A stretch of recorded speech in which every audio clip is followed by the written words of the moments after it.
সেই জাতীয় কথা আল্লাহ যেন আমাদের দিয়ে বলান এবং ভদ্রতার সাথে আদবের সাথে সে কথাগুলো যেন আমরা আত্মস্থ করতে পারি। এ তৌফিক যেন তিনি আমাদেরকে দান করেন। তো আমি আগে একটা ভূমিকা দিয়ে নিই, তারপরে তাফসীর করবো ইনশাআল্লাহ। ভূমিকাটা কোরআন শরীফের না, কোরআন শরীফের ভূমিকা দেওয়ার মতো ক্ষমতা পৃথিবীর কারোরই নেই। এটা হাত দেওয়ার উপায় নাই, এটা প্রথমেও না, শেষেও না, মাঝখানেও না। এটা সম্পূর্ণটা সলিড। এটা কার? আল্লাহ তাআলা। সুতরাং আল্লাহ তাআলার কালামের ভূমিকা দেওয়ার মতো বেয়াদবি ধৃষ্টতা কেউ করতে পারবে না। আমি আমার আলোচনার একটা ভূমিকা দিচ্ছি। আমাদের জীবনে তিনটি বড় ভুল, আসুন এ বিষয়ে জেনে নেই। আমরা তিন জায়গায় ভুল করেছি জীবনে। কয় জায়গায় ভুল করেছি একটু মুখস্থ রাখেন, কাজে লাগবে। জীবনে তিনটি জায়গায় মারাত্মক ভুল করেছি, যে ভুলের খেসারাত আমাদেরকে দিতে হবে যতদিন না আমরা এই ভুলকে সংশোধন করছি। এক নম্বর ভুল করেছি, আমরা ইসলামকে মনে করেছি গতানুগতিকভাবে একটা ধর্ম, আর কোরআন শরীফকে মনে করেছি গতানুগতিকভাবে একখানা ধর্মীয় পুস্তক। আর মুহাম্মদ সাল্লাল্লাহু আলাইহি ওয়াসাল্লাম বলেন, সাল্লাল্লাহু আলাইহি ওয়াসাল্লাম, তাকে মনে করেছি শুধুমাত্র একজন ধর্মীয় নেতা। এই তিনটি ভুল করেছি জীবনে, বড় ভুল। আপনারা কি আমার সাথে একমত? আলহামদুলিল্লাহ, তাহলেই ওয়াজ শুনে মজা আছে যদি একমত হন। আবার আমি এমন কোনো কথা যদি বলি যেটা কোরআন সুন্নাহ বিরোধী, তাহলে যে কোনো লোক লিখিত আকারে হোক, দাঁড়ায় হোক, প্রশ্ন করে আমার কাছ থেকে জেনে নিতে পারবেন যদি আমি ভুল করি। আমি ভুলের ঊর্ধ্বে নই। প্রথম ভুল করলাম, ইসলামকে মনে করেছি একটা ধর্ম, শুধুমাত্র ধর্ম। তো হিন্দু ধর্ম, খ্রিস্টান ধর্ম, ইহুদি, মজুসি, এই যে কত ধর্ম আছে, ওগুলো যেমন একটা ধর্ম, আমার ইসলাম কি সেই রকম ধর্ম? ওদের ধর্ম কিছু পূজা পার্বণ, এই কিছু দেব দেবতা, দেব দেবী ইত্যাদির ঘটনা বলি, এগুলি আছে, কিছু গল্প কাহিনী আছে। সে যে ধর্মগ্রন্থ বলেন, আমি কিছু পড়াশোনা করেছি, বেদ, বাইবেল, ত্রিপিটক, তারপরে মহাভারত, পুরাণ, উপনিষদ কিছু পড়ছি। তো ওটা আমি এই বেদ, বাইবেল, সমস্ত ধর্মগ্রন্থকে আমরা শ্রদ্ধা করি। আমরা প্রত্যেকটা উপাসনালয়কে শ্রদ্ধা করি, সেটা মন্দির হোক, সেটা প্যাগোডা হোক, সেটা গির্জা হোক, সেটা গুরুদুয়ারা হোক, সমস্ত উপাসনালয়কে সম্মান করি, সমস্ত ধর্মীয় পুস্তককে সম্মান করি, সমস্ত জাতিকে সম্মান করি। আলহামদুলিল্লাহ বলি, আলহামদুলিল্লাহ। যেহেতু ইসলাম হচ্ছে মহাসাগর, উদার, মহাসাগরের মতো উদার, মহাকাশের মতো উদার। সুবহানাল্লাহ। পাগলেরা তারা বলে ইসলাম হলো মৌলবাদ, সাম্প্রদায়িক, হাবিজাবি, এসব কথা বলে। এগুলো কি পাগল না মাথা গোল, আল্লাহ জানে। তো প্রথম কথা হচ্ছে যে ইসলাম গতানুগতিক কোনো ধর্মের নাম নয়, এটি একটি পূর্ণাঙ্গ জীবন ব্যবস্থা, কমপ্লিট কোড অফ লাইফ, পূর্ণাঙ্গ জীবন ব্যবস্থা। ইসলাম মানুষের জীবনের কোনো খণ্ডিত অংশকে শাসন করে না, নিয়ন্ত্রণ করে না, গোটা জিন্দেগিটাকেই নিয়ন্ত্রণ করে। সুবহানাল্লাহ। তাহলেই আমি মুসলমান। একটা দৃষ্টান্ত দিই, গরু আছে না বগুড়ায়, গরুরে যদি না বাঁধেন তাহলে গরু তো চেনে না যে আপনার জমিন কোনটা আর অন্যের জমিন কোনটা। সে নিজেরটাও খাবে, মালিকেরটা, অন্যেরটাও খাবে, ঠিক না? বোঝে না বলেই তো আপনি দড়ি দিয়ে বাঁধেন। দড়ি দিয়ে বাঁধে থইলে সে তার নির্দিষ্ট এরিয়ার দড়ি যদ্দূর যাবে অদ্দূর খাবে, এর বাইরে যাবে না। আল্লাহ তাআলা গরুর থেকে মানুষকে সম্মান দিয়েছেন, মর্যাদা দিয়েছেন, সেই জন্য প্রকাশ্য কোনো দড়ি দিয়ে বাঁধেন নেই। আল্লাহ তাআলা একটা অদৃশ্য দড়ি দিয়ে বাঁধছেন, সেই দড়িটার নাম হলো ঈমান। সেই দড়িটার নাম কি? ঈমান। লা ইলাহা ইল্লাল্লাহু মুহাম্মাদুর রাসূলুল্লাহ। পড়েন, লা ইলাহা ইল্লাল্লাহ, লা ইলাহা ইল্লাল্লাহ, লা ইলাহা ইল্লাল্লাহ,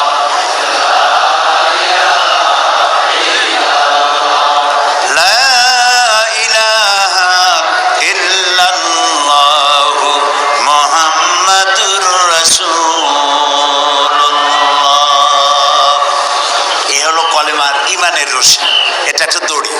ইমানের রশি। এই ইমানের রশি কলেমা যে পড়লো আর বিশ্বাস করলো, তার গলায় আর হাতে আল্লাহ লাগাই দিলেন। লাগাই দিয়ে বললেন, এইটা হলো মদ, এটা হলো জেনা, এটা হলো সুদ, এটা হলো ঘুষ, এটা হলো আইল ঠেলা, এটা হলো ওজনে কম দেওয়া, ওইটা হলো খাদ্যে ভেজাল দেওয়া। তিলকা হুদুদুল্লাহ, এই হলো আল্লাহর বর্ডার। সুবহানাল্লাহ, সুবহানাল্লাহ। এই হচ্ছে আল্লাহর বর্ডার। ফালা তাকরাবুহা, খবরদার এই বর্ডার ক্রস করা তো দূরের কথা, এর বাইরেও যেও না, এটার কাছেও যেও না। সুবহানাল্লাহ, সুবহানাল্লাহ বলেন।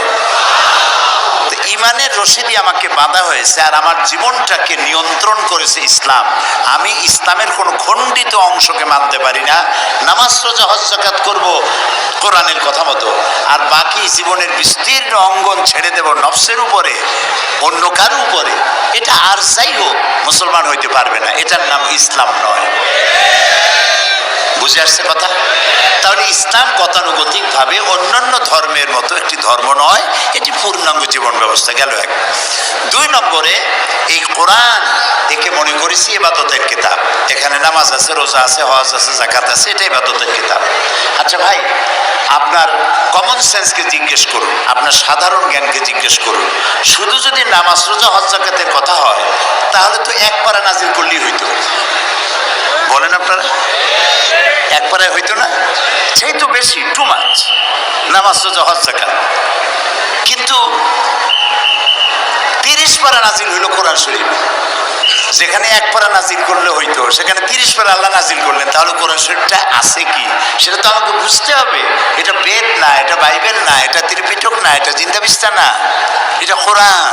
এটা কি বলে? এটা হচ্ছে কোরআন। এর মধ্যে সব আছে যা অন্যদের কাছে নাই। অন্যরা, আমি আগেই বলেছি, আমি কিন্তু কোনো ধর্মকে, কোনো ধর্ম পুস্তককে কখনো খাটো চোখে দেখি না। জীবনেও দেখিনি, আজও দেখবো না, ভবিষ্যতেও দেখবো না। আমি তাদেরকে সম্মান করি। কিন্তু আপনারা পড়াশোনা করেন, আপনারা দেখেন, বেদ সম্পর্কে কথা আছে যে ব্রাহ্মণরা ছাড়া বেদ যদি লোয়ার কাস্ট, বর্ণশ্রেণীর হিন্দুরা যদি স্পর্শ করে, 14 গোষ্ঠী নরকে যাবে। কিন্তু কোরআন শরীফ সম্পর্কে কি এই কথা আছে যে হুজুররা, মৌলানা আলমগীর সাহেব আর সভাপতি সাহেব, এই যে মৌলানা যারা আছে, ওনারা ছাড়া সাধারণ মানুষের কোরআন ধরলে হাবিয়া দুজকে যাবে? আছে এরকম কথা? নাই।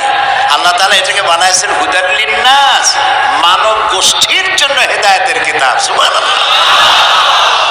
কাজে এটা, এর মধ্যে আল্লাহ সব বলেছেন। আমাদের কপাল খারাপ, যার জন্য আমরা এটা পড়ি নেই। যদিও পড়েছি, শুদ্ধ হয়নি, অশুদ্ধ তেলাওয়াত করেছি, পড়তেও জানি না, তেলাওয়াত তো জানিই না, বোঝা তো দূরের কথা। এই যে হাজারো হাজার মানুষ এখানে, আমি যদি জিজ্ঞেস করি কোরআনে কারীমকে বিশুদ্ধভাবে তেলাওয়াত করতে পারেন কয়জন, যদি হাত তুলতে বলি, তাহলে হাত কি বেশি উঠবে না কম উঠবে? আচ্ছা, তারপরে যদি বলি বিশুদ্ধ তেলাওয়াত কিছু জানলেন, কোরআন শরীফ বোঝেন কয়জনে, সূরা ফাতিহা কয়জনে বোঝেন, সামি আল্লাহু লিমান হামিদার অর্থ কয়জনে জানেন, সূরা কাউসার, সূরা মাউন, সূরা ইখলাস, সূরা কাফিরুন, এই যে নামাজগুলো ছোট ছোট সূরা দিয়ে পড়েন, এই সূরা বোঝেন কয়জনে? যদি হাত উঁচু করতে বলি, হাত কি বেশি উঠবে না কম উঠবে? আরো কম উঠবে। সেই জন্য আপনাদেরকে কষ্ট করে হাত উঠাইতে বললাম না, স্মরণ করবে আপনাদের। তাহলে কোরআন শরীফের সাথে আমাদের সম্পর্ক আসলে নাই, এটা ঠিক কিনা? বলেন ঠিক কিনা? কোরআন শরীফের সাথে সম্পর্ক হয় কখন? যখন আমাদের কেউ মারা যায়।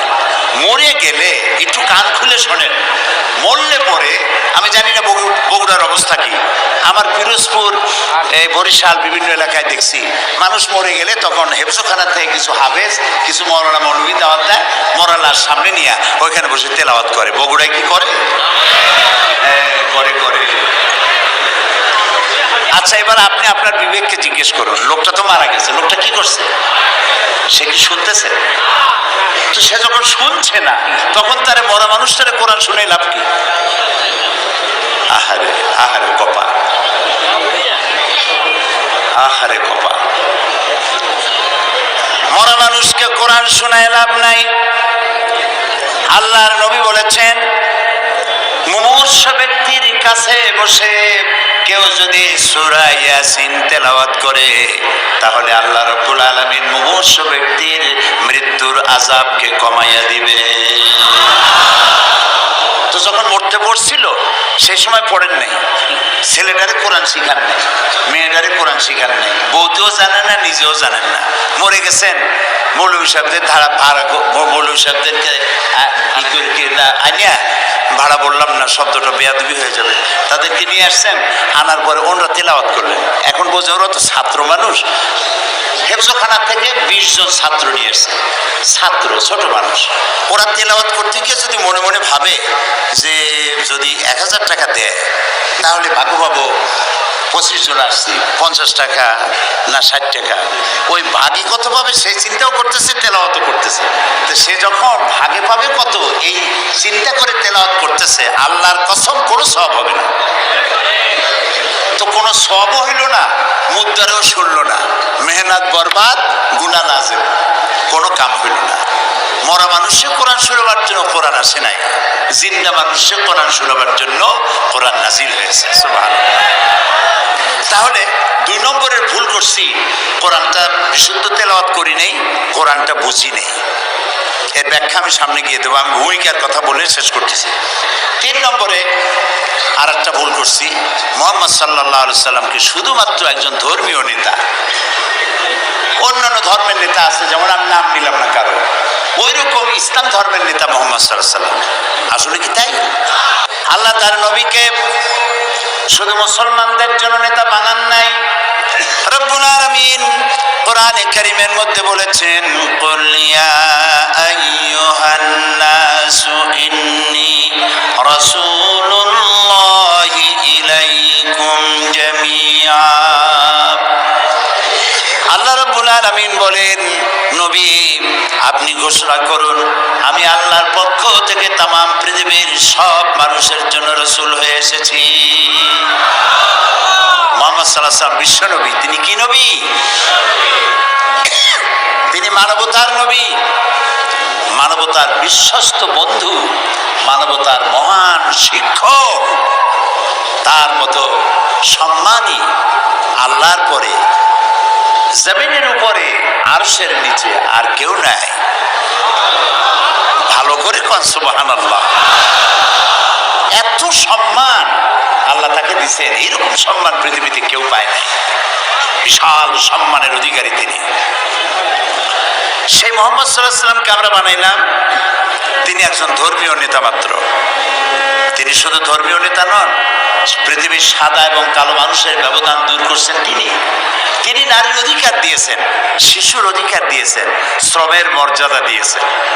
আজকে রিক্সাওয়ালা দেখে যুবক ছেলে কলেজে বা হাই স্কুলে পড়ে, রিক্সাওয়ালার দাড়ি পাকা, এই রিক্সা এদিকে আসো, তুমি তুমি করে কথা বলে, আমাদের ওদিকে বলে, বগুড়ায় বলে না, বলে। আহারে, ওই রিক্সাওয়ালার বয়সের চাইতে তার নাতির বয়স হবে, সে তাকে, যেহেতু সে শ্রমিক কাজ করে খায়, কাজী তার দাম নাই, ঘুষ খায় যেগুলায় ওগুলার দাম আছে। রিক্সাওয়ালার পয়সার চাইতে হালাল পয়সা কার আছে আমার তো জানা নেই। কি যে কষ্টটা করে, সারাটা দিন অমানবিক পরিশ্রম করে, মাথার ঘাম পায়ে ফেলাইয়া পয়সা উপার্জন করে।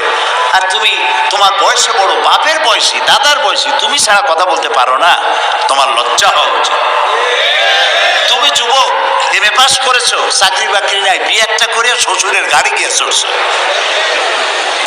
হাল চাষ করো না, ইজ্জত যাবে। এমএ পাস করছো তো বেবি ট্যাক্সি চালাবা না, ইজ্জত নষ্ট হবে।